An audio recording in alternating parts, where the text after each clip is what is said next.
Today on Notsam Wrestling, it's time to speculate what Roman Reigns' role at SummerSlam could be. Drew McIntyre takes trolling too far. What's next for Bobby Lashley and MVP and so much more? This is Notsam Wrestling. Welcome to Notsam Wrestling. I hope you're all doing well, and as we look forward, we've got SummerSlam right there. If we look behind us, San Diego Comic-Con just happened. I was so happy and grateful to be out there helping out WWE and Mattel, hosting the Elite Squad panel, showing off all the new WWE figures that Mattel has coming out for over the next few months, with CM Punk and Zoe Stark on the panel with me, and it was really cool. Not only to right there in person see, and it was pointed out really that it was kind of a special thing because in 2011, when CM Punk left the WWE with the WWE Championship after beating John Cena at Money in the Bank, one of the first places that he showed up was the Mattel panel at Comic-Con in 2011, except he wasn't on the panel because this is when it was like they were doing that whole, is he coming back, is he not coming back? So he just showed up kind of during the Q&A and bum rushed the thing. So the idea that in 2011, he makes his debut on the panel by bum rushing it. He's gone, 3 years later, and 2.5 maybe. And now somehow, here we are, back. CM Punk is back, not only full force, but as a person on the panel and somebody who's got so many figures coming out this year. It was really cool to see that, to see CM Punk taking shots at Drew McIntyre and Seth Rollins a week before SummerSlam, and to see Zoe Stark react to getting her first WWE action figure. Like, they had it, they announced it, they didn't tell her in advance. They announced it and then handed her the first prototype of it. And she got very, very emotional. And it was a sight, and I recommend going out and finding the clip because, Zoe Stark has done a bunch in WWE, whether it's her feud with Becky Lynch, teaming up with Trish Stratus, now teaming up with Shayna Baszler, and she's kind of this badass heel, you know what I mean? That's kind of been the Zoe Stark that we've known on the main roster. But when she says something to the effect of, all she's ever wanted to be is a WWE superstar, and her voice starts breaking, all of a sudden you can't help but relate. All of a sudden, it's this thing that we all have as fans where you have to root for that person. So I thought it was a really remarkable thing and some insight. Whenever it's time for Zoe Stark to make a character change, there's a lot of foundation, I think, in who the real Zoe Stark is. And I think it'll be remarkable when that happens, and really cool to see Zoe have that genuine reaction to having this big moment in her career. Also, AEW had a panel, which I didn't get to see, but I watched. And Mercedes Moné showing up with Camille, who I think Camille is a great heater, a great second, a great whatever. If you're going to have Mercedes being somebody who's trying to avoid physicality with Britt Baker, having Camille there as the person who won't allow anybody to get near Mercedes, I think is perfect. And then seeing her come into Comic-Con, she's dressed as Poison Ivy, Camille's dressed as Bane, and technically Camille's Bane was Tom Hardy, The Dark Knight Rises Bane, but the Bane that was with Poison Ivy was more the Joel Schumacher version of Bane, but then you'd have to wear a full face mask and you'd probably lose a lot of the effect. Either way, it worked. And there was a little confrontation between Britt Baker and Mercedes, which was great. But to me, the biggest wrestling moment of San Diego Comic-Con was a moment that we've probably all seen on the internet. And it happened on Saturday night at Hall H when Marvel was having their presentation. And there's been a lot of talk about how Marvel is going to bring back their film domination. The Marvel Cinematic Universe, for years, dominated Hollywood. And lately, not that they're not making any money, but they're just not the hundreds of million, if not billions of dollars that they were making previously. And it's led to people going like, oh, maybe up until Avengers Endgame was an era, and then post-Avengers Endgame, it's just not there. Well, Marvel says, hold my beer for a second. And they start dropping trailers. They come back to Comic-Con full force, dropping trailers, announcing casts. The Russo brothers come out, and they announce that they're going to be directing the next 2 Avengers movies. One of them called Avengers Doomsday. And they go, now we'd like to announce who's going to play Doctor Doom. And there's a whole slew of bad guys on stage, of henchmen. And Doctor Doom, full costume, walks through them. And Doctor Doom takes off his hood. And he takes off his steel mask to reveal Robert Downey Jr., the same Robert Downey Jr. that left the Marvel Cinematic Universe, the same Robert Downey Jr. that I would argue created the Marvel Cinematic Universe when he portrayed Iron Man and took this superhero genre into a completely new direction. Well, in Endgame, Iron Man, he died. And, Robert Downey Jr. said he's not going to play him anymore. What we didn't know is this is right there on the horizon. Boom. Robert Downey Jr. back as Doctor Doom. And I don't know, we can talk Marvel movies all we want, I suppose, but that's not what this podcast is. The reason that I'm bringing it up is you're saying, Sam, you said biggest wrestling moment. It was the biggest professional wrestling moment, revealing that Robert Downey Jr. is under the mask and returning to the Marvel Cinematic Universe. I've always thought, and I've said to many people, that when you're making, first of all, there's nothing on earth that is exactly like professional wrestling. I think that's why we all kind of cling on to it so much, because there's a lot of elements that are similar to something else. But number one, a lot of us like different parts of pro wrestling, and all those different parts are represented in other genres differently.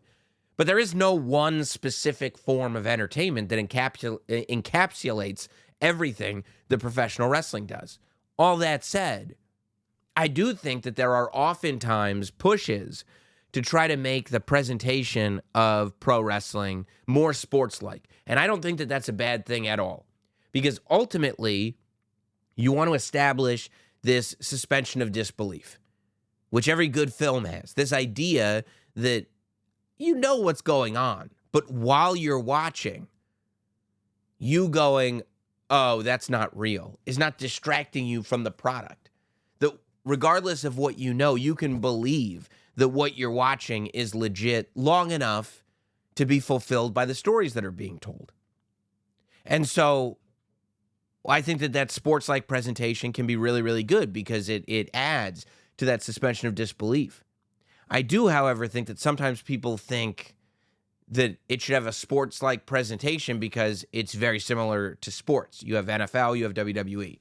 And that I don't fully agree with, because to me, I think pro wrestling has far more in common with the Marvel Cinematic Universe than it does with pro sports. And I say that because, you can have moments like that in pro sports. You can have big moments, during the draft, for example. But then other years, because pro sports are what pro sports are and the statistics are there and the players are who the players are, you're going to have some years where the draft is this incredibly exciting thing and other years where it's not. A lot of people were saying this year's NBA draft was just, it was what it was.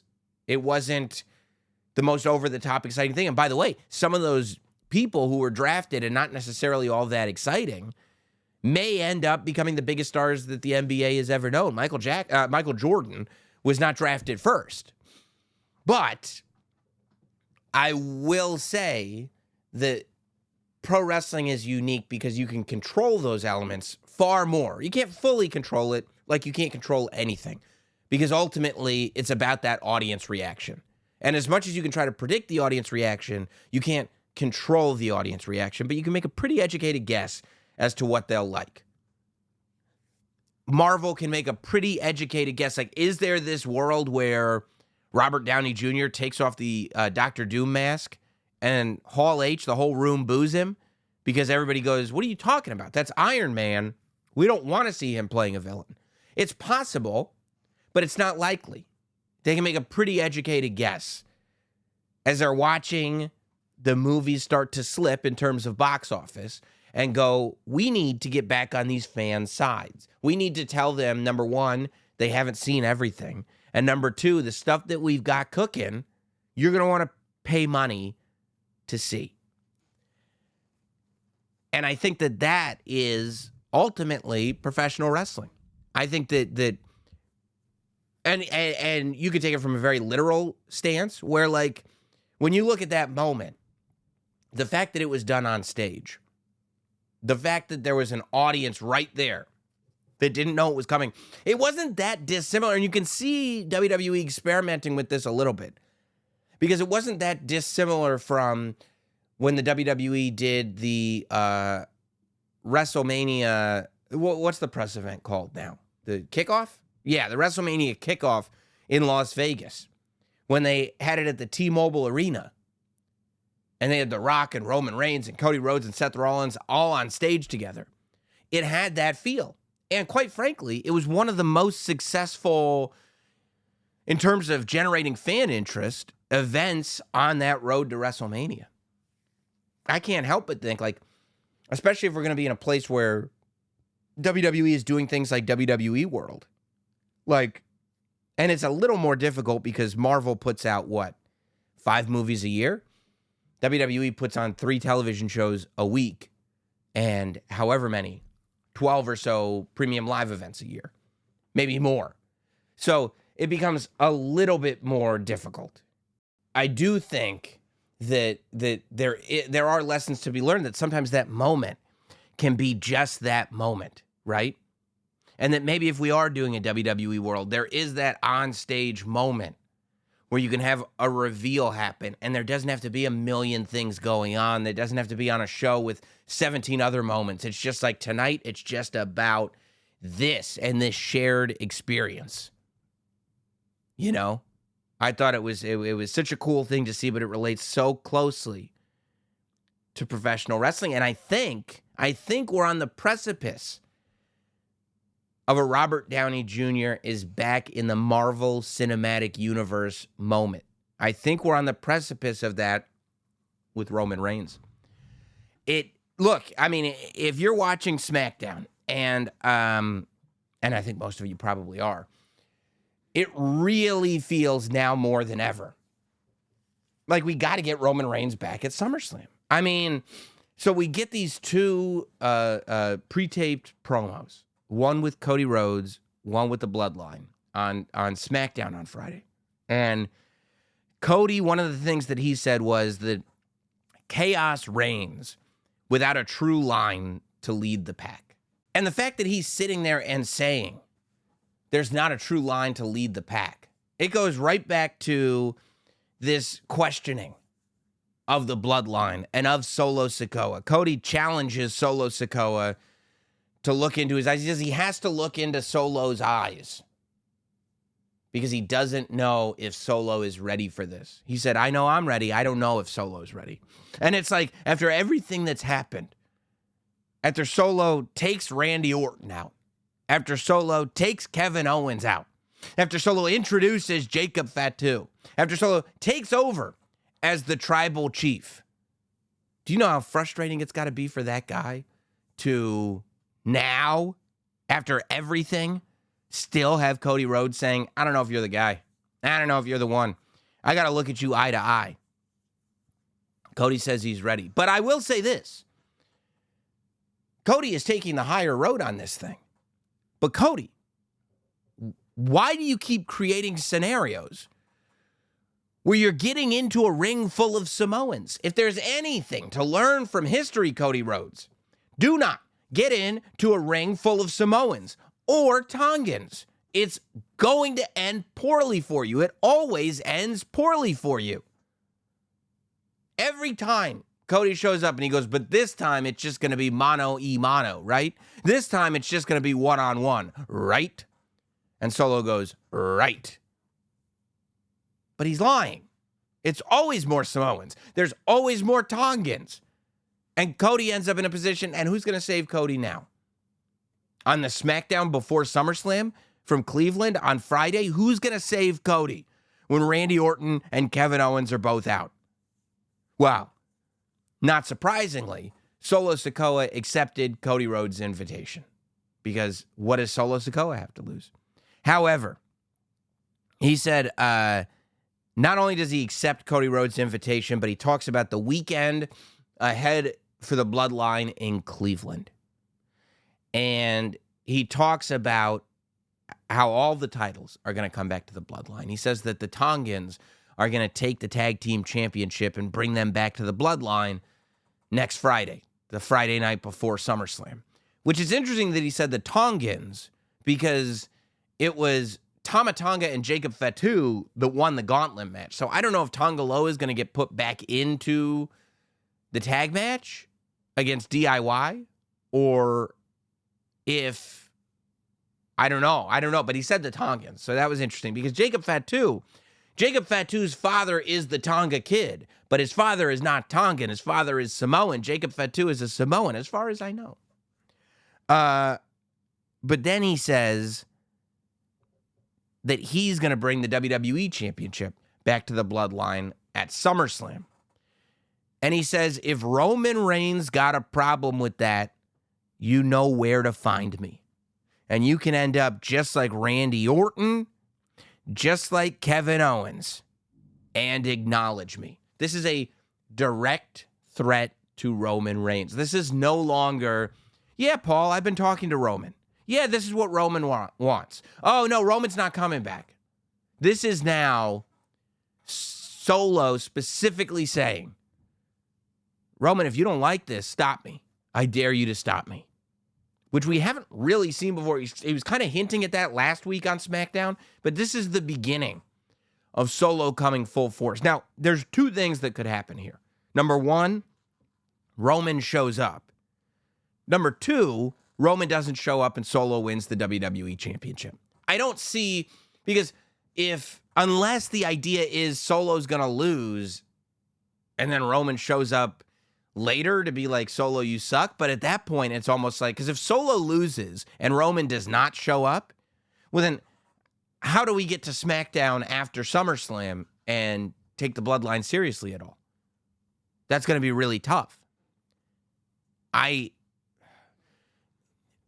don't think Solo's going to win the world title, but WWE is at this place where they don't flip-flop titles willy-nilly. That's one thing they don't do. However, they will make big plays, and they will create big moments. All that said, I don't think Solo Sikoa is going to win the title. I do think Roman Reigns is going to come back. I feel like he has to come back at this point. And the big question is, with all of this here, if Roman's coming back, does he help Solo Sikoa? Now, I've said on the podcast before, does he help Cody Rhodes? If Roman comes back, does he help Cody Rhodes? Now, I've said on the podcast before that I don't think Roman Reigns should help Cody Rhodes. I think that there's a way to do this where Roman Reigns turns babyface, where Roman Reigns comes back and goes after Solo Sikoa, but it's completely separate from Cody Rhodes. Almost in a way to get to a place where we're just telling the Roman Reigns and Solo Sikoa story right now. And once that story is wrapped up, then we can eventually get to Roman saying, hey, by the way, Cody still has something that's mine. You know, it gives us time to establish Roman Reigns as a true babyface. However, not sort of upset the narrative that Roman still defines himself by that title. And the fact that Cody took it away from him is something Roman simply cannot have. I was thinking about it, though, from a different perspective. And there is something, look, if we're going to do a War Games match, and I said this before, there is this version of a War Games match where instead of it being the old bloodline versus the new bloodline, it could be the new bloodline against a super team of baby faces, right? Where it's a combination of the old bloodline and the new bloodline, where it's like we can have Roman Reigns and we can bring back Jimmy Uso and he can reunite with Jey Uso. But that's 3. The bloodline is Solo, Tama, Tonga, not Tama Tonga, but Tama Tonga and Tonga Loa. And then Jacob Fatu. And hypothetically, Hikuleo, who everybody says is on his way. So that's 5.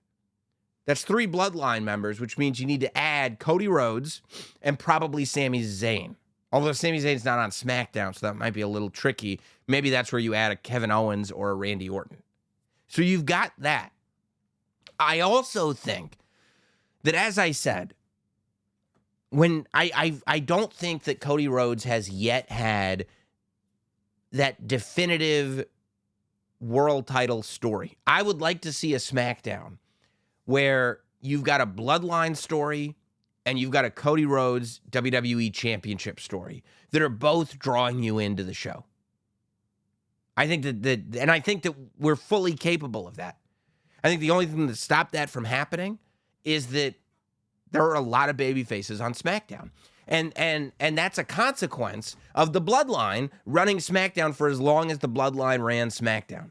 That it didn't make any sense on SmackDown for 3 years to be a top-tier heel because Roman was there as a top-tier heel, as the champion, and no one was going to beat Roman Reigns. So it just became an exercise in having challengers for Roman Reigns, which meant just creating baby faces, which is not something historically that the WWE has really done. More often, you find this unbeatable babyface champion who has to keep fighting heels, monsters, unbeatable guys, whether it's Hulk Hogan, whether it's John Cena, whether it's Steve Austin, whether it's all these guys. You know, these long-term, definitive, generational champions. They generally are good guys that are having bad guys created to face them. This is the complete opposite. So after Roman leaves, you're left with a brand that has really put all their equity into creating all these baby faces. So now you've got to do the work because you've got a baby face now in Cody Rhodes that is arguably just about as powerful as Roman was as a heel, which means that you need all those villains to come after Cody Rhodes. And, you know, the AJ Styles matches were great. The Logan Paul match was great. But the story, I'm talking about that story. And I think that story comes in Cody Rhodes' next 2 opponents, Kevin Owens and Randy Orton. Kevin Owens and Randy Orton are 2 guys that have been baby faces for a while now. And both are capable of being top of the mountain villains, some of the best villains ever. They're also capable of being some of the best good guys ever, but they're really, really good at being bad guys. And you're going, okay, you can see where Randy Orton's going to turn, right? Number 1, he's the Viper. And number 2, he's been eyeing that WWE Championship. So you can see that coming, right? But what if we don't turn Randy right away? What if we turn Kevin first? Well, why would you turn Kevin Owens heel? Because Kevin Owens goes out protecting Cody Rhodes. And before Kevin Owens has the opportunity to come back to television, what does Cody Rhodes do? Hypothetically, at SummerSlam, accept help from Roman Reigns. Who would you say, of all of Roman Reigns' opponents, has a true hatred, disdain for him to this day, more than anyone else? It's Kevin Owens. That's kind of been the thing. Nobody has hated Roman Reigns the way Kevin Owens has and continues to hate Roman Reigns because of how Kevin Owens was treated in his various rivalries. That includes getting cheated out of victories. That includes being that sort of linchpin in the whole Sami Zayn storyline. That includes all of it. And Kevin Owens hasn't let go of any of it. So when Roman Reigns returns as a babyface, the move is not necessarily to have Kevin Owens go after him. The move is instead for Kevin Owens to go like, hey, I told you I had your back. You let this happen to me, and then you take my worst enemy and you team with him and you pat him on the back after everything he did to all of us? You're co-signing him? You know what kind of power you have, Cody. You are the one who was able to get Jey Uso on Raw. You can get anything done. Look at all the pyro you've got. You got your own bus. You got your own interview show. You can get anything done. And you use your positioning to pat Roman Reigns on the back? No. I'm going to take that away from you. I'm going to take that power away from you. I'm going to take that positioning away from you. I'm going to take the WWE Championship away from you. And now we tell a story throughout the fall between Kevin Owens and Cody Rhodes. And then once that's over, get to Randy Orton. However, I do think that Roman Reigns returning to help Cody Rhodes would not only further a story between Roman Reigns, Solo Sikoa, and the Bloodline, would not only add elements to the dynamics between Cody Rhodes and Roman Reigns, but it could also be that spark in a potential Kevin Owens, Cody Rhodes rivalry, which I think if done right, Kevin Owens as a heel, Cody Rhodes as a babyface could be an all-timer. And I think something that not enough people, I'll say, are talking about the potential of something like that happening. Speaking of bloodline matters and the Samoan family tree conversation, I didn't realize that my take on this was even going to be controversial, but with Jey Uso and Rhea Ripley, Jey Uso being involved in this Rhea Ripley story, right? That Jey is trying to holler at Rhea Ripley.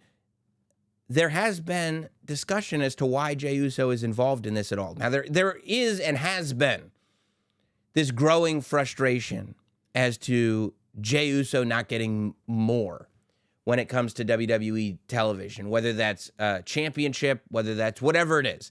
And I don't think that frustration is unfounded. I think that they're taking their time with Jey Uso. I don't get the feeling remotely that they're not going all the way with Jey Uso. Every 2 weeks, he's got a new T-shirt out. He's got his own entrance. He gets his own promo. He has the backstage segments that he gets to come through the crowd with. Like, clearly, WWE is aware that they have something special with Jey Uso. He's incredible. I mean, the way he relates to people, and just Jey Uso is a giant star who deserves the whole world. I was under the impression that the Jey Uso Rhea Ripley thing was just kind of a fun thing to get us to a place. I didn't think it really took away from anything, but I guess it started with Rikishi, obviously Jey Uso's father, saying that he didn't really like the segment. And I don't mind that. I mean, whether Rikishi's a legend, okay, Hall of Famer, Rikishi's opinion on wrestling in general, let alone wrestling his children are involved in, holds a lot of weight. So anything that dude says when it comes to sports, entertainment, I'll listen to. But he said that, that it could cause friction at home and that that this is just not, like, why wouldn't you put Jey in a bigger spot? And number one, I would never comment on angles causing friction at home, right? I would think that both I think Dominic Mysterio is married, isn't he? Rhea Ripley's married. Like, all these people have relationships outside of the TV show that we're watching.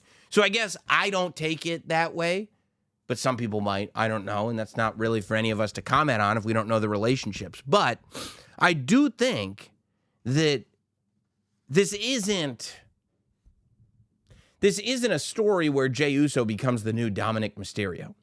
If anything, I think Jey Uso is hollering at Rhea Ripley have to just get under Dom's skin, right? He's not some, like, lovesick puppy. He's just messing around. And I think ultimately it is to lead to a mixed tag match between Jey Uso and Rhea Ripley versus Liv Morgan and Dominic Mysterio. And there are some worlds where that may not be the biggest angle, but not this one. Because when you look at that show, between the CM Punk Drew McIntyre story and the Rhea Ripley Dominic Mysterio Liv Morgan story, those are the two stories that you could argue are the 1A, 1B. Those are your two top leading stories, not just on Monday Night Raw, but at this point, those are probably the two biggest stories in wrestling right now in terms of fan interest. Rhea Ripley is as big a star as you can get. Dominic Mysterio has become a pretty mega star himself. And I feel like, that mixed tag, it's not like we're taking this out for the rest of the year. It's not like this is going to be the main event of WrestleMania, but to lead to another pay-per-view where that mixed tag is on the show, I feel like that's not a bad spot for Jay to be in, especially if that's just kind of this space that's open for whatever the next thing is. You know what I mean? If it's like, well, we do that and we do the mixed tag and then Jay moves on and now we start cooking with the bloodline again or whatever it is. I mean, part of me doesn't even want Jay to join back in with this bloodline because part of me wants Jay to be the one to take the World Heavyweight Championship off of Gunther. And wouldn't that be something? Wouldn't it be if this is where it all leads and it's an all's well that ends well, let them cook scenario? That wouldn't it be poetic, right? If, Jay was almost the guy to take the Intercontinental title off Gunther, and we thought it was going to happen, and it didn't happen. Jay was almost the guy that was going to beat Gunther in that King of the Ring qualifier, and it didn't happen. Or that King of the Ring match, or whatever it was. Now you get to one more match between Gunther and Jey Uso, except this one is for the World Heavyweight Championship. Now, this is something you couldn't do for a while. I mean, look, this isn't a prediction, but crazier things have happened. Jey Uso, depending on what you're doing with the bloodline, right? You could do some kind of Jey Uso involvement in a War Games match with Roman Reigns, right? You could do Jey Uso in this Rhea Ripley thing up until September, October, right? Rest of the year, Jey Uso is involved in this Roman Reigns Solo Sikoa thing. But what happens just as that's getting ready to move on to the next step? What if Jey Uso won the Royal Rumble? I mean, wouldn't that be incredible? If Jey Uso won the Royal Rumble, it's one of those things that people wouldn't necessarily predict, but would all be thrilled if it actually happened. And the fact that we've got two world champions now. We've got a WWE champion and we've got a world heavyweight champion. Theoretically, we're getting Cody Rhodes and The Rock maybe for the WWE championship, right? Imagine if Jey Uso won the Royal Rumble and he got to face Gunther for the world heavyweight title at WrestleMania. Now, look, maybe I'm just like, having delusions of grandeur because I like Jey Uso so much. But all I'm saying is that I feel like Jey being involved in the Rhea Ripley, Dominic Mysterio, Liv Morgan story, loosely as it is, doesn't necessarily take away from the potential of Jey Uso. And I still think that he's only growing. The momentum is only growing when I see Jey Uso. Because you hear it every time he loses. And I think that that's a good thing. It tells you how much people care. There were a lot of people that were furious that you didn't put the briefcase with Jey Uso at Money in the Bank, that instead you gave that up for Drew McIntyre.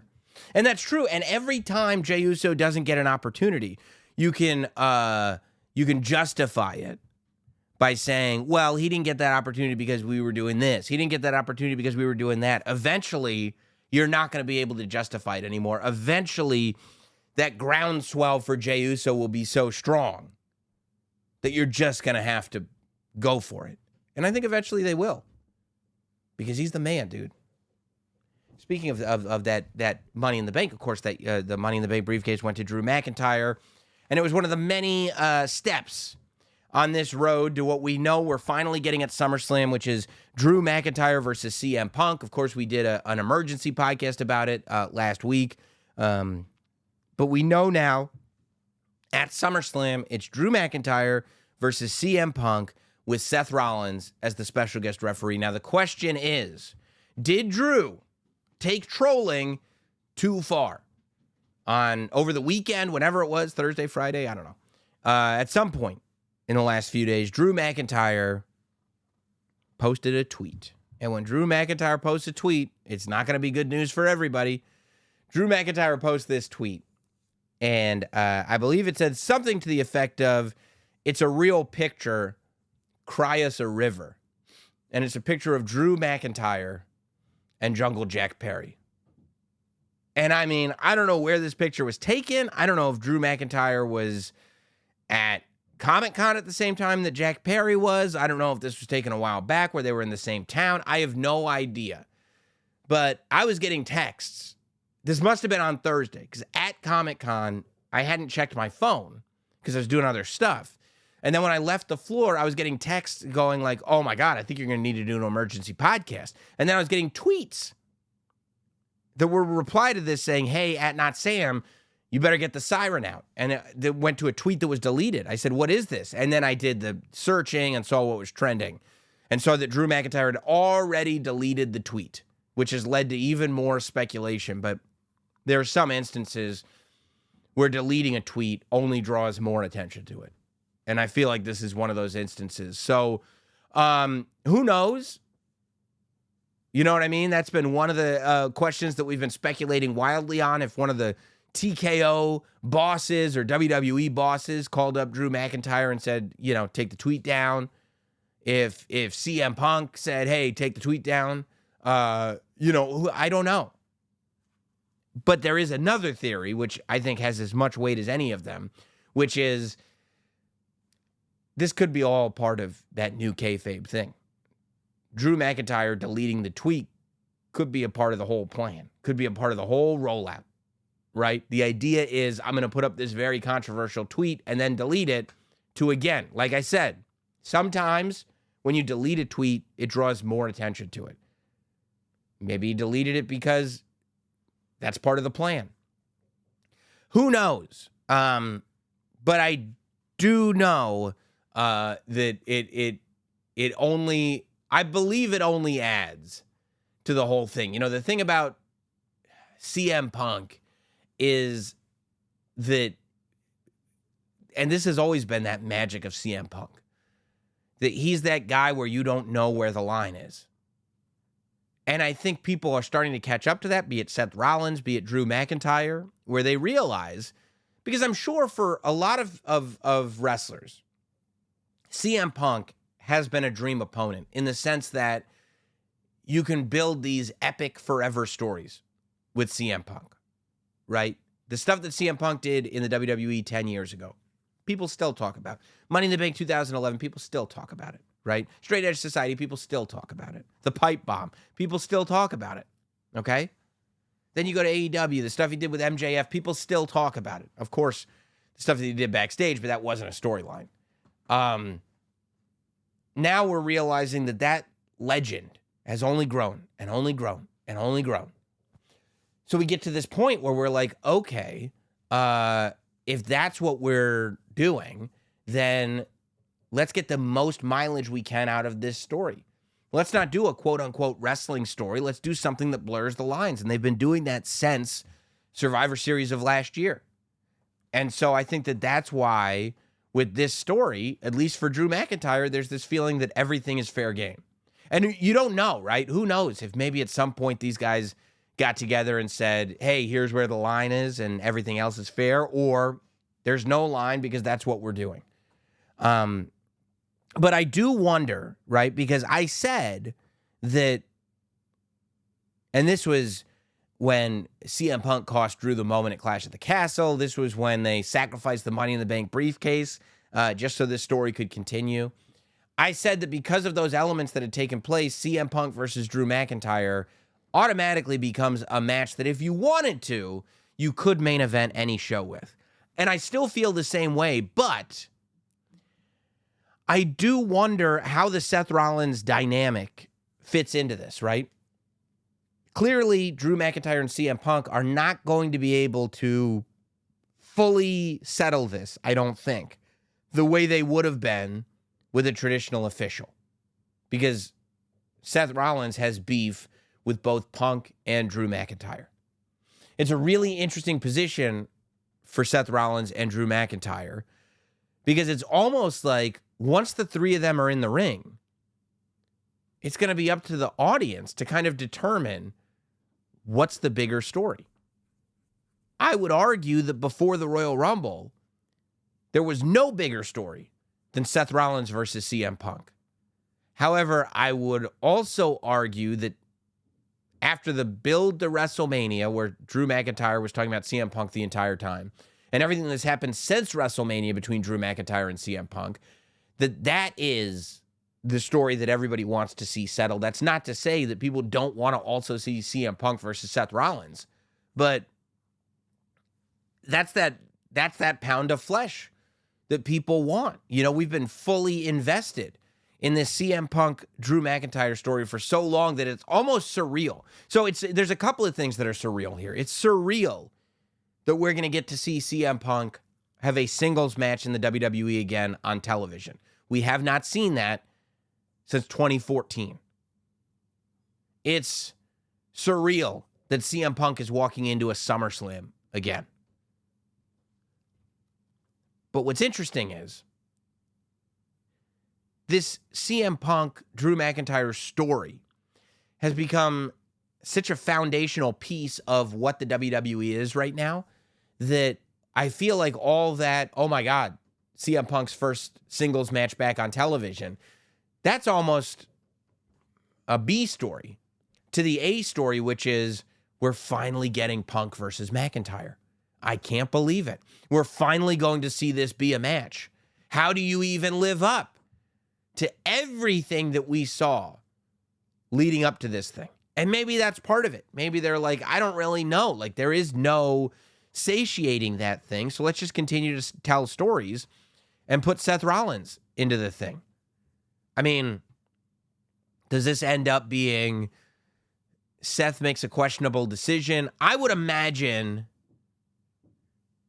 Seth is going to give the match to Drew, if I had to pick, because the Drew-Seth hatred is a wrestling hatred.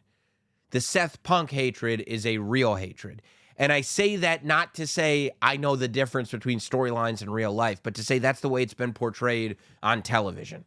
The problem that Seth Rollins has with Drew McIntyre is that he screwed up Seth's title match by cashing in the briefcase. And also is trying to take the CM Punk match away from Seth Rollins, I think. The problem that Seth has with Punk appears to be much more personal than that, in the sense that comments were being made before CM Punk was even in the WWE. And his reaction to Punk returning was so big that it's like it left people scratching their heads and wondering the difference between storyline and reality. So I do think Seth is going to give it to Drew.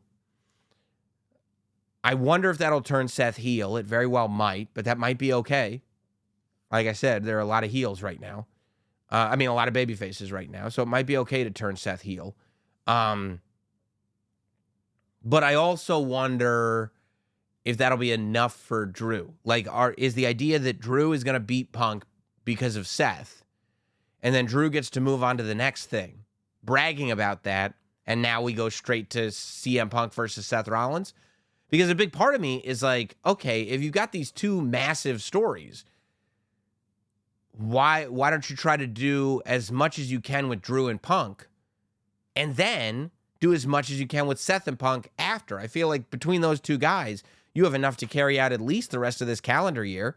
Maybe even don't have Punk and Seth address each other until Netflix Raw.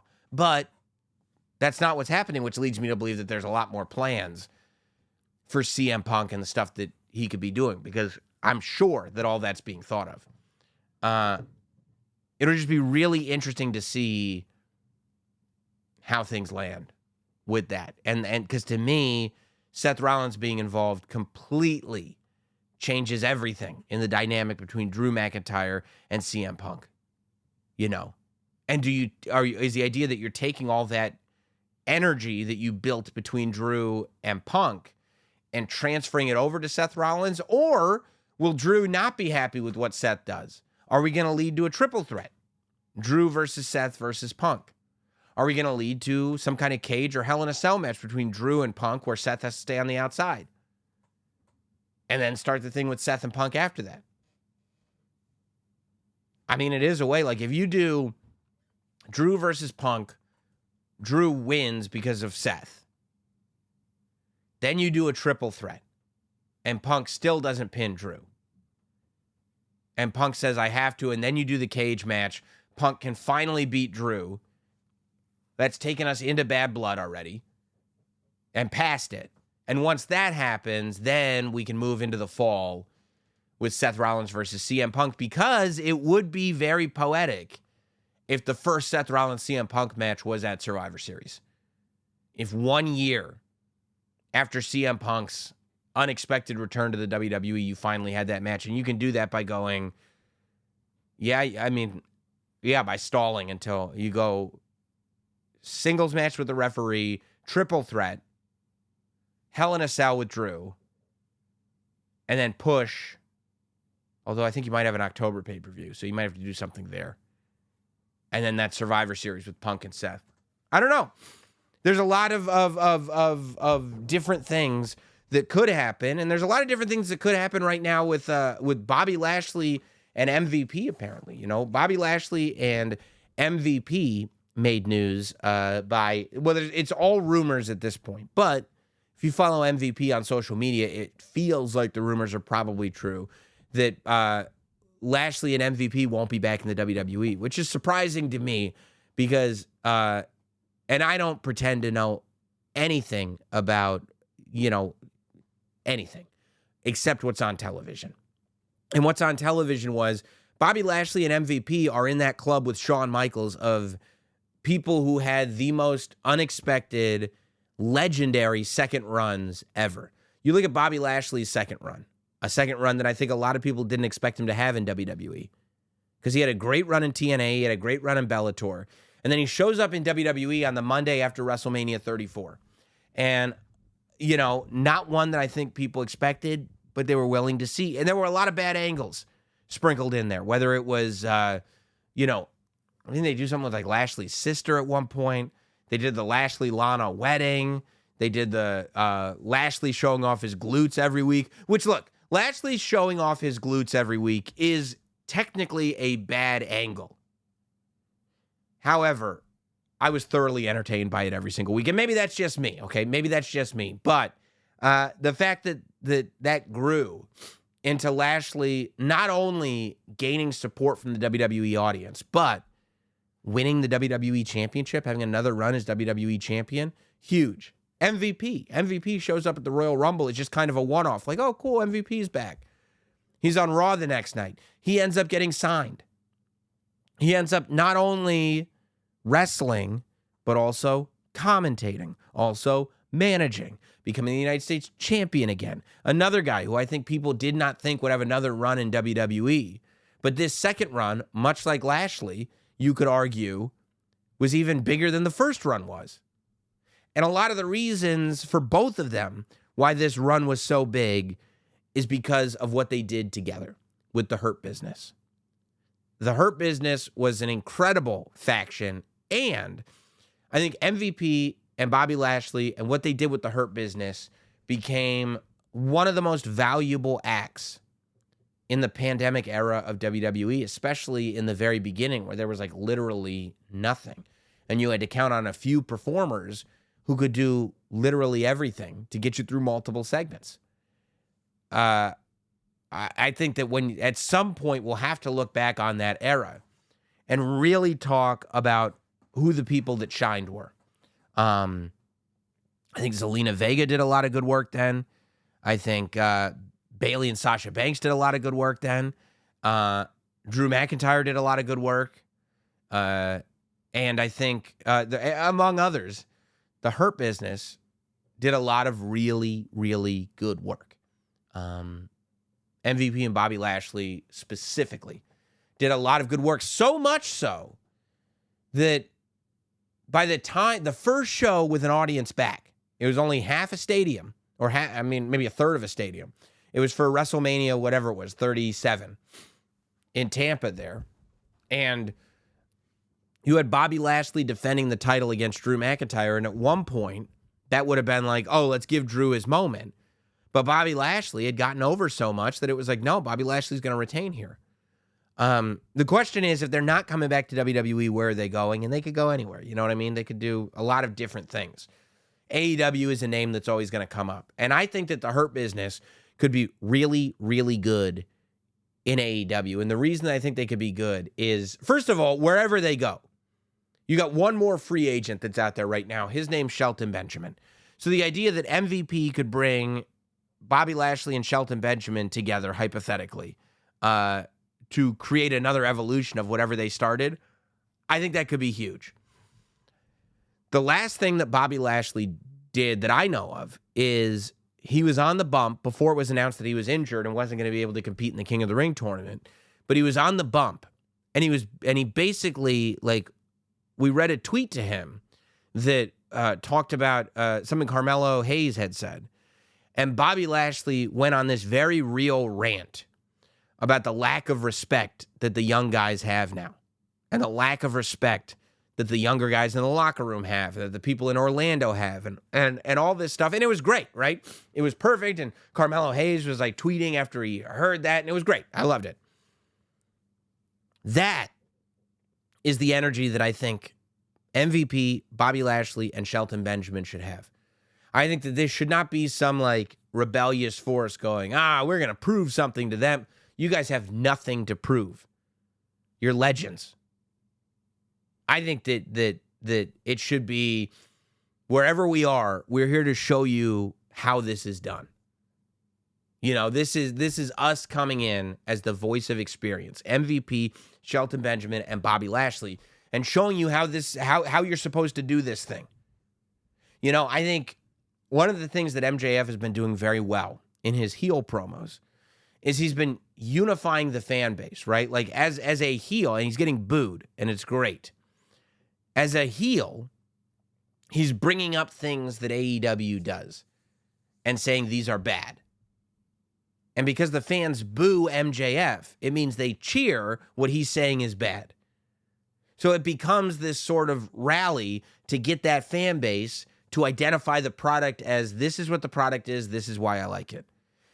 I think the Hurt Business, or whatever they're called, Shelton Benjamin, MVP, and Bobby Lashley, coming into AEW and basically being that voice of the experienced, grizzled veteran AEW critic, and being that, but being a villain, will only make it so that people start to love these things about AEW that make it different. I think that they could be a tremendous villain act in AEW that would not only make for great opponents for every good guy that AEW has, but ultimately give that product a sense of identity that I'm not sure that I think it's kind of struggling to find right now.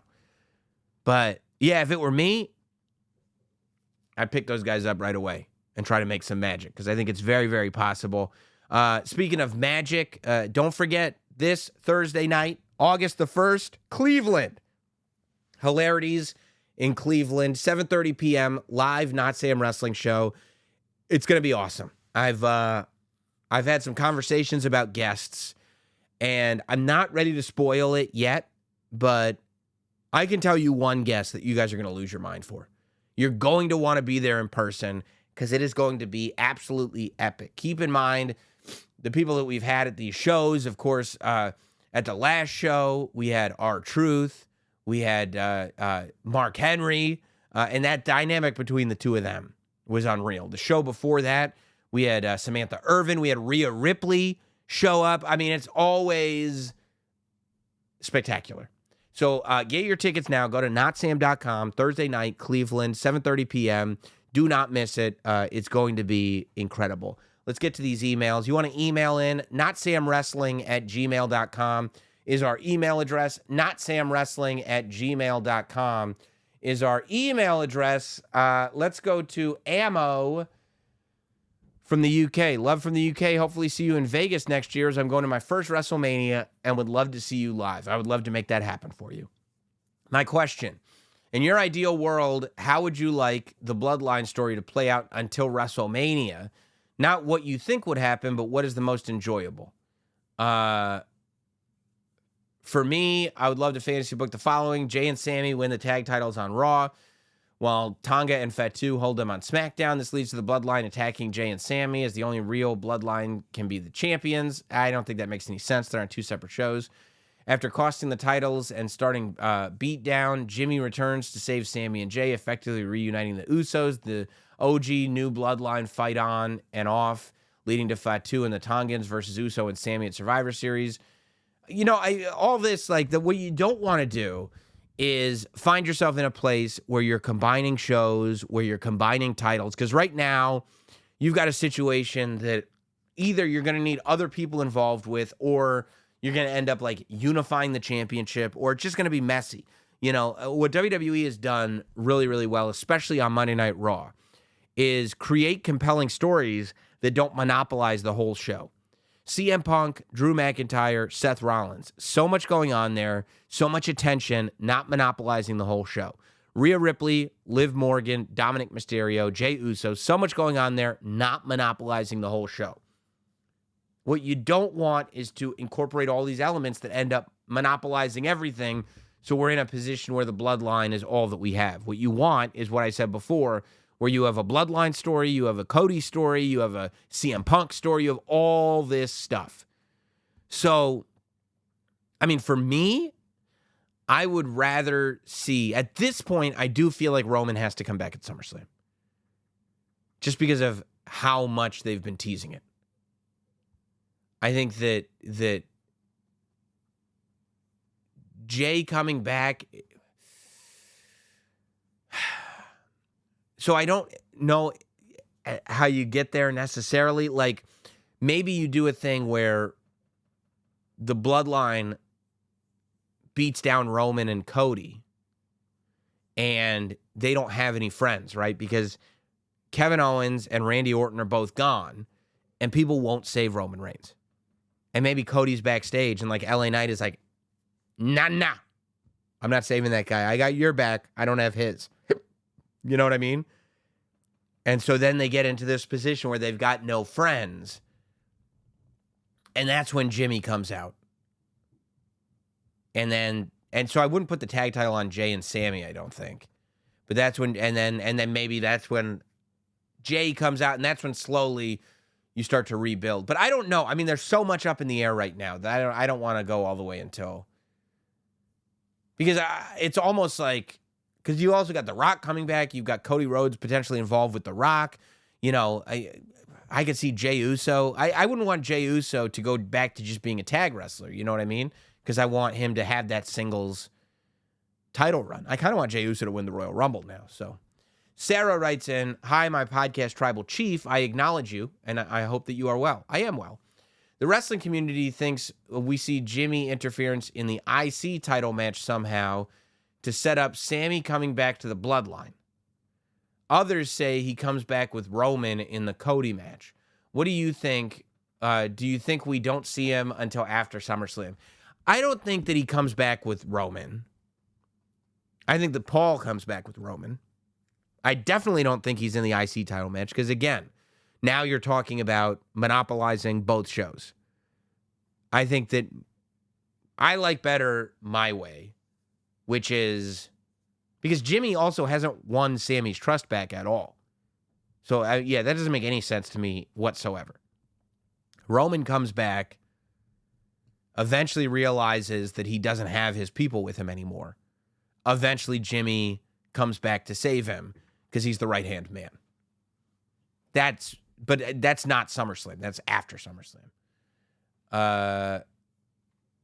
let's see. John writes in, Sam, longtime listener, third-time emailer. First, let me acknowledge my tribal chief of wrestling debriefs. Thank you. I appreciate the acknowledgement. I have an idea, and I think you'll think it's pretty cool. All right. The best part of wrestling is the big meta stories that take years to develop and may not even be told intentionally until it's time to culminate in a moment. That is true. Think Bryan at WrestleMania 30, Cody at 35, or Cody at 40, or Kofi at 35. That's why everything counts. Even if it doesn't count right now, it will count. Could Jack Perry be the next name on that list? What? I know he's hated by a large chunk of fans right now, but I feel like he's telling a very meta story in front of our eyes. Whether it's real glass, being lit on fire at Double or Nothing, or the unprotected chair shot at Blood and Guts, I feel like he's trying to prove to both the fans and even more the boys backstage that he's more than just a celebrity's son. Do you see him one day going for a world title and the solidification in the minds of everyone that he's more than just Luke Perry's kid, that he's a bona fide top-tier wrestler? No, because I don't think anybody looked at him as Luke Perry's kid. Even when he was Jungle Boy, people enjoyed Jungle Boy. They liked the song. Nobody was going, that's just Luke Perry's kid. No, I don't think that that's true at all. If anything, the quote-unquote boys are not impressed by you taking unprotected chair shots. Even if the chair is gimmicked, just showing it on TV is like everybody who's got CTE is watching that going like, what are we doing? You know? So, no. I think that's not to say I don't think he's going to keep evolving. That's not to say I don't think he's going to keep getting better and better. That's not to say I don't think he's very good, because I think he is very good. But no, that's not, to answer your question, that story is not being told at all. I don't think. And what about Shane McMahon eventually showing up to tell him he doesn't have to kill himself for the love of the fans? Just kidding on that part, mostly. I don't think you are kidding on that part. But obviously, why? I mean, people have told him nobody's asking him to do it is the thing. It's one thing if he was this Mick Foley type where everybody was like, yo, you're the man for doing all that stuff. But nobody's saying that. So that would just be a totally made up story. You made that whole story up in your head just now. None of that's happening. Andy writes in, I want to acknowledge you, my tribal chief, Mayo Lava. I appreciate that. With all the great storylines going on in WWE, my personal favorite is the Bloodline because of the depth and being Polynesian. Shout out to you. What storyline would you want to be written into if you could? And what finishing move would you want to take? Like the special counsel Paul Heyman. Thank you, my tribal podcast chief. That's a really interesting question. Okay. Well, yeah, if I could be written into any story long term, I don't know. Look, being written into the Bloodline would be something that this is a forever thing. So it'd be really, really cool to be written into the Bloodline. It would also be really, really cool to be written into the Rhea, Dom, Liv Morgan story. I just love that story. There's so much going on there. I guess so, but I don't know. I personally would not write me into any story. And what finishing move would you want to take? It would have to be a finishing move that requires zero athleticism on my part. I guess, because I would say, the Three Amigos from Dominic Mysterio, except then I'd have to get up 3 times and take those 3 suplexes. I can't handle that. Probably, I think either a rock bottom through a table or a stunner. Those are probably the 2. If I could take any finisher. Those are probably, or a tombstone. Maybe a tombstone. Drew from Mississippi writes in, first time, long time. I discovered your podcast way back when you interviewed Steve Austin at his house. Yeah. 316 Gimmick Street. That's one of my favorite things I ever did, by the way. A couple of questions about the return of Roman Reigns. Feel free to choose one if you prefer one over the other. I like you, Drew. In your opinion, what exactly does a babyface tribal chief Roman Reigns look like in terms of presentation, promos, etc.? 2, are we about to embark on an era with Roman and Cody as the top 2 good guys that harkens back to the days of Austin Rock? I think that's great. Both are great questions. I think Roman doesn't change that much. It's just the people that he's going after changes. And that's why I think that Solo and the Bloodline have done such a good job of getting themselves booed. So people will be very happy when Roman comes back and beats them down. So I think that, yeah, that in terms of presentation and everything, people have wanted to acknowledge him forever. Like, let's be honest. We all love Roman Reigns. And if some of us do it publicly, like myself, and the rest of you do it secretly. So I don't think he changes much, to tell you the truth. It's just about who his opponents are. And I think that we do have this scenario where Roman Reigns and Cody Rhodes are both your top baby faces, but we also know that eventually these two trains are going to collide. And that's very compelling. Let's see. David writes in, first-time emailer, love listening to the pod. Started watching wrestling again around WrestleMania last year after being away for 20 years. Love your show and what you do. Thank you very much, David. Question, do you see a possibility for Alexa Bliss's return at SummerSlam? We all saw the Easter egg a few weeks back on her face on the side of the truck. I'm so sick of these Easter eggs on the side of the trucks. All the trucks have wrestlers on them. Every single time there's a wrestler on the truck, I get tweets about the Easter egg of the wrestlers on the truck. They're just trucks. Was walking in with security, making it seem like a potential teaser for her return. Could it happen in Cleveland, in her home state of Ohio? Would she be a member of the Wyatt Six or no? So I don't think that it's time to put new members into the Wyatt Six because I don't think that we've fully defined who the current members are. So the idea of adding to that faction when we haven't established that faction, to me, seems a little bit cart before the horse. And I don't know where she would return. I wouldn't be against an Alexa Bliss return at SummerSlam. But I don't think she fits into the Liv Morgan, Rhea Ripley match. And I don't think that she fits into Nia Jax versus Bayley. So, and they haven't announced the Wyatt Six having a match at SummerSlam yet. Maybe they will. So I don't see that. But it's not to say I wouldn't want to see her back at SummerSlam. My man Avik writes in, what's the haps from London? Are you coming to London for All In? If I'm booked, if modern day Sam could have a sit-down interview with anyone from specific eras, who would it be? My list for you is below. Golden Era, Macho King. Attitude Era, Three Faces of Foley, where he disappears midway and comes back as different characters. Ruthless Aggression, Thugonomics, Cena, where he just battle raps his responses. Okay, well, first of all, I would try to just have interviews with these human beings. I would not hope that they're all in character. That said, Golden Era, you hit it right. Golden Era is Macho Man for sure. If I could have a sit-down interview from the specific eras, Golden Era is Randy Savage. Attitude Era has to be Steve Austin. Has to be.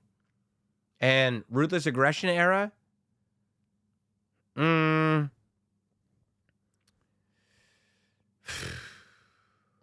Yeah, it has to be Cena. Has to be Cena. Has to be. Yeah, that's probably right. Let's see. Gran writes in, I know it's big, but trust me. He's talking about the length of this email. It all starts at SummerSlam 2026. Doesn't really matter, but I'm giving context anyway. For storyline purposes, it's happening in Montreal, and the main event is Sami Zayn is challenging a heel Cody for the world title. In the final promo, Sami says that he has to push himself like never before, so he puts his career on the line. Now moving towards WrestleMania. You're talking about 2027 now? Dude, I'm not doing it. I'm not doing it. This is ridiculous. Another long one. That's getting skipped. Another long one. That's getting skipped. Ravit writes in, hi, Sam. Love the podcast. Thank you. Keep them coming. Number one, the WrestleMania XL documentary showed how the fans can influence the product. Is it possible that Triple H has been sowing these seeds for years? For example, WrestleMania 30 and that one episode of Raw where the McMahons came out and the promo that the fans would have more voice on the product.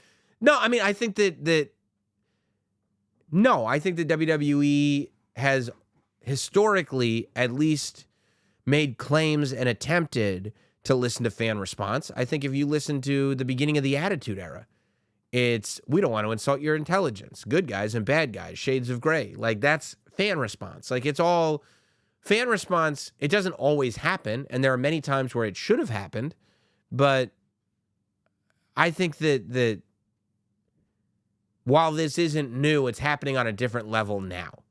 I think that back then, like, fan response had to get really loud before they finally switched plans, where it was unavoidable, whereas now it kind of gets sniffed out. And they go, yeah, you know what? Okay, I get it. And they change it. 2, I'm a new listener. Why is your show called Notsam Wrestling? Because it's a wrestling show brought to you by the great Notsam Media Company. 3, will you be at Fanatics Fest in New York City for a live recording? Matter of fact, great question. Saturday and Sunday, I'll be doing podcasts at Fanatics Fest. Live podcasts. If you're going to Fanatics Fest, come check me out Saturday afternoon and Sunday afternoon on the stage, the podcast stage. Notsam Wrestling will indeed be at Fanatics Fest, which I'm very, very, very excited about. Ravid writes in to my podcast, Tribal Chief, I'm loving the presentation of Uncle Howdy, and this isn't a complaint about that. But I wonder why they started the Wyatt Six with Chad Gable when he hadn't really finished his feud with the Alpha Academy. I appreciate that they wove it together this week, and maybe it's going to all come together down the road.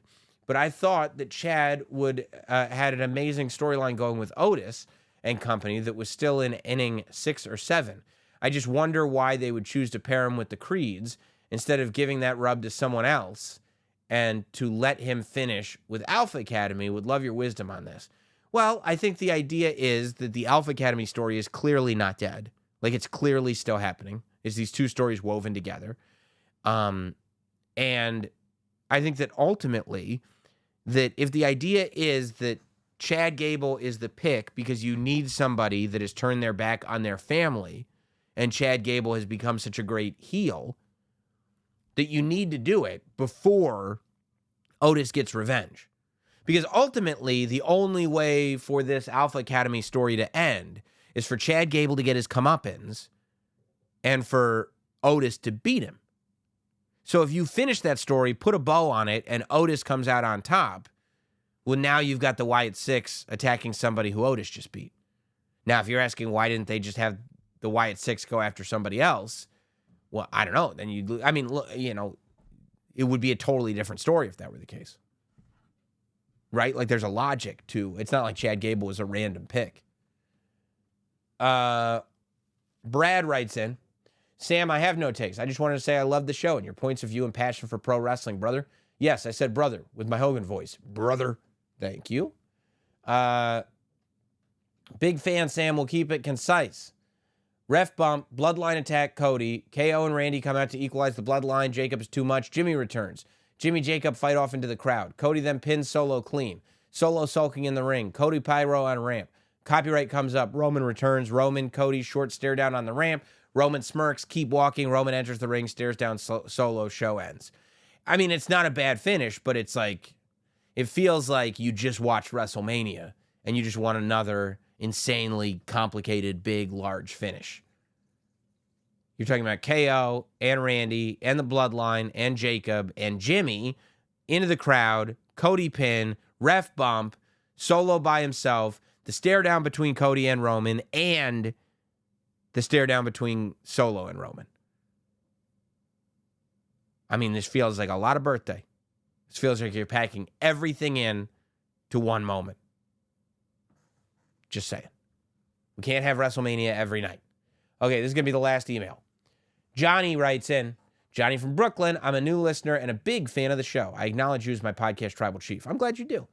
I find your perspective on Mount Rushmores of wrestling very interesting, and it got me wondering, who are the Father, Son, and the Holy Spirit of wrestling? According to Wikipedia, in the year 1215, the Fourth Lateran Council of the Catholic Church declared it is the Father who begets the Son who is begotten, and the Son who proceeds. I had to look up the word beget, and it means bring into existence by the process of reproduction. Based on this information, I'd say Hogan is the Father, Austin is the Son, and Cena is the Holy Spirit. Okay. So I do think Hogan is the Father. Same reason why I put him on the Washington space. So Hogan opened the door.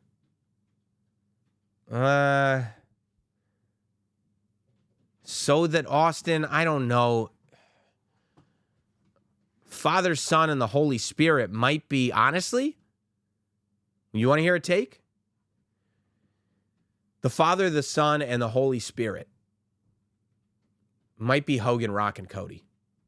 If what you're telling me is the Father who begets the Son who is begotten and the Son who proceeds, then you can't have people that took it in a completely different direction. It's almost like I'm going to pick up where you left off. Hogan started the thing. The Rock took what Hogan wanted to do and brought it to the next level. And who's the next one? I would argue Cody. That's wild. That might be sacrilegious too. If I've offended you, I apologize. I'm going to do one more email so I don't end on that note. But that's it. Hogan, Rock, and Cody, I think. Travis writes in, first-time emailer, 510-time listener. Just wanted to start off with acknowledging my podcast, Tribal Chief. That's a lot of weeks. Was curious on if you could think of anybody from WWE or AEW who is currently getting misused that you would think would flourish in another company. I think Ricky Starks, Wardlow, and Powerhouse Hobbs could do wonders in NXT. I think the Hurt Business got together and joined in TNA where Bobby and MVP first got together. They would be instantly on top. I just want your thoughts on this. Hope your family is great. I acknowledge you. Thank you, Travis. P.S. Please don't roast this email. No, it's a good email. I think Hobbs is a good choice. I think Hobbs would do really well in WWE/NXT. Let's see. Joe Hendry's doing well in every promotion right now. I saw him literally advertised for Tuesday, Great American Bash, and Thursday, Impact this week, so that's fantastic. Just off the top of my head, who would do very, very well? Well, I don't know. I think those were good selections. You know, obviously I agree with those. I'm trying to think if there's anybody, because there are a lot of people that I'm like, oh, I wish more would happen with this person, but I don't necessarily know if more would happen with this person if they were over there, if you know what I'm saying. So I don't know. I'll leave that to you guys. Leave it in the comments or the reviews of the podcast, wherever you watch or listen to this. I appreciate it. Interact with it. Leave ratings. Click on things. Do everything that other creators tell you to do, but with this content. And I'll talk to you real soon. Thanks, everybody.